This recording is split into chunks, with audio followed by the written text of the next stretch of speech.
कभी सोचा है कि क्या हो अगर किसी इंसान की जिंदगी से ज्यादा कीमती एक कागज की फाइल बन जाए? कृष्णचंद्र की कहानी जामुन का पेड़ हमें ठीक इसी दुनिया में ले जाती है। ये सरकारी सिस्टम पर एक ऐसा जबरदस्त व्यंग्य है जो आज भी उतना ही सटीक लगता है। तो चलिए इस कहानी के अजीबोगरीब सफर को और करीब से समझते हैं।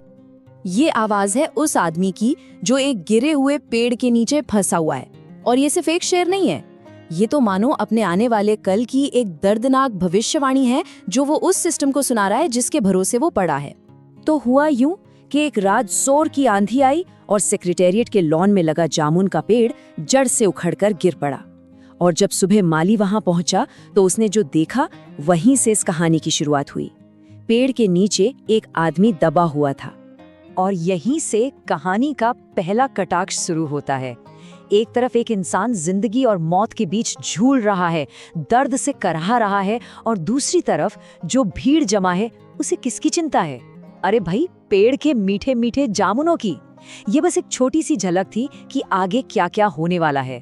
खैर, कुछ क्लर्कों ने और माली ने मिलकर जब इंसानियत दिखाई और पेड़ को हटाने की कोशिश की तो जानते हैं क्या हुआ? सुपरिंटेंडेंट साहब ने उन्हें फौरन रोक दिया। और मतलब एकदम साफ था, प्रोसीजर पहले, इंसान की जान बाद में। और अब एंट्री होती है कहानी के असली किरदार की। नहीं, किसी इंसान की नहीं, बल्कि एक सरकारी फाइल की। अब उस दबे हुए आदमी की जिंदगी का फैसला इसी फाइल के सफर पर टिका था। और यहाँ से शुरू होता है एक ऐसा खेल जिसमें फाइल एक टेबल से दूसरी टेबल पे घूमती रहती है। Commerce department, agriculture department, horticulture department, हर कोई बस अपनी जिम्मेदारी से पल्ला झाड़ रहा था। कॉमर्स डिपार्टमेंट ने तो साफ साफ कह दिया, भाई हमारा काम व्यापार देखना है, पेड़ पौधे नहीं। और मजा देखिए, फाइल पर अर्जेंट का ठप्पा लगाकर उसे आगे यानी एग्रीकल्चर डिपार्टमेंट में भेज दिया। अब बारी थी एग्रीकल्चर डिपार्टमेंट की। उनके पास भी अपना तर्क तैयार था। बोले, देखिए ये एक फलदार पेड़ है, इसलिए ये केस तो हॉर्टिकल्चर डिपार्टमेंट का बनता है। और लीजिए, फाइल एक बार फिर आगे बढ़ा दी गई। एक तरफ वो बेचारा आदमी दर्द में तड़प रहा था और दूसरी तरफ दफ्तरों में उसे बचाने के तरीके नहीं बल्कि एक से बढ़कर एक अजीबोगरीब आइडिया सोचे जा रहे थे। और ये सुनिए, हॉर्टिकल्चर डिपार्टमेंट का जवाब तो कमाल ही था। उनका कहना था कि जब देश में पेड़ लगाओ अभियान चल रहा है तो हम एक फल देने वाले पेड़ को कैसे काट सकते हैं? मतलब एक सरकारी कैंपेन एक जिंदा इंसान की जान से ज्यादा जरूरी था। और जब सारे रास्ते बंद दिखने लगे तो एक क्लर्क के दिमाग में एक आइडिया आया। एक ऐसा आइडिया जो सुनकर किसी के भी रोंगटे खड़े हो जाएं। उसने कहा, अगर पेड़ नहीं काट सकते तो आदमी को ही बीच से काट कर निकाल लेते हैं। और इस बेतुके आइडिया को भी सीरियसली लिया गया। फाइल बाकायदा मेडिकल डिपार्टमेंट भेजी गई। वहां से रिपोर्ट आई, हाँ जी, प्लास्टिक सर्जरी हो सकती है, ऑपरेशन भी एकदम कामयाब रहेगा, बस आदमी मर जाएगा। तो ये प्रस्ताव भी खारिज हो गया। अगर लग रहा है कि इससे ज्यादा अजीब कुछ नहीं हो सकता तो जरा रुकिए। कहानी में एक नया मोड़ तब आता है जब पता चलता है कि वो जो आदमी दबा पड़ा है वो कोई मामूली इंसान नहीं है।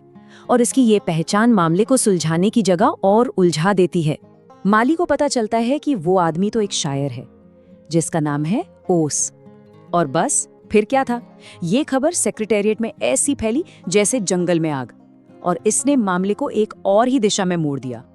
तो अब देखिए क्या होता है, फाइल सीधे पहुंच जाती है कल्चरल डिपार्टमेंट। शहर के सारे कवि वहां जमा हो जाते हैं, उसे बचाने नहीं, उसे अपनी शायरी सुनाने। साहित्य एकेडमी के सेक्रेटरी आते हैं और उसे मेंबरशिप ऑफर करते हैं, लेकिन पेड़ हटाने का जिक्र वो कोई नहीं करता। और जब लगा कि अब तो कुछ हो ही नहीं सकता, तब सामने आई सबसे बड़ी बाधा। वन विभाग पेड़ काटने को तैयार था कि तभी विदेश मंत्रालय का आदेश आ गया कि रुक जाओ। क्यों? क्योंकि ये पेड़ 10 साल पहले पिटोनिया के प्रधानमंत्री ने लगाया था। ये दो देशों की दोस्ती का प्रतीक था, यानी एक इंसान की जान से बड़े थे इंटरनेशनल रिलेशंस। बात घूम घूम कर अब देश के सबसे बड़े दफ्तर तक यानी प्रधानमंत्री कार्यालय तक पहुंच चुकी थी। और अब कहानी अपने अंजाम के बिल्कुल करीब थी। और फिर वो हुआ जिसकी शायद किसी को उम्मीद नहीं थी। प्रधानमंत्री ने खुद फाइल देखी और फौरन पेड़ काटने का ऑर्डर दे दिया। उन्होंने कहा कि सारी अंतर्राष्ट्रीय जिम्मेदारी वो खुद लेंगे। एक पल को लगा कि चलो देर से ही सही, इंसानियत जीत गई। सुपरिंटेंडेंट खुशी से दौड़ता हुआ हाथ में ऑर्डर की फाइल लिए उस आदमी के पास पहुंचा, उसे ये खुशखबरी सुनाने। लेकिन उसकी सांसों की डोर टूट चुकी थी। जिस इजाजत का इंतजार हो रहा था, उसके आने से पहले ही वो आदमी जा चुका था। कहानी की ये आखिरी लाइन अपने आप में सब कुछ कह देती है। जिस तरह दफ्तरों में घूम रही वो सरकारी फाइल पूरी हुई, उसी पल उस आदमी की जिंदगी की फाइल भी हमेशा के लिए बंद हो गई। और ये कहानी एक सवाल छोड़ जाती है कि क्या हमारे बनाए हुए नियम और हमारी बनाई हुई व्यवस्था खुद इंसानियत से बड़ी हो सकती है?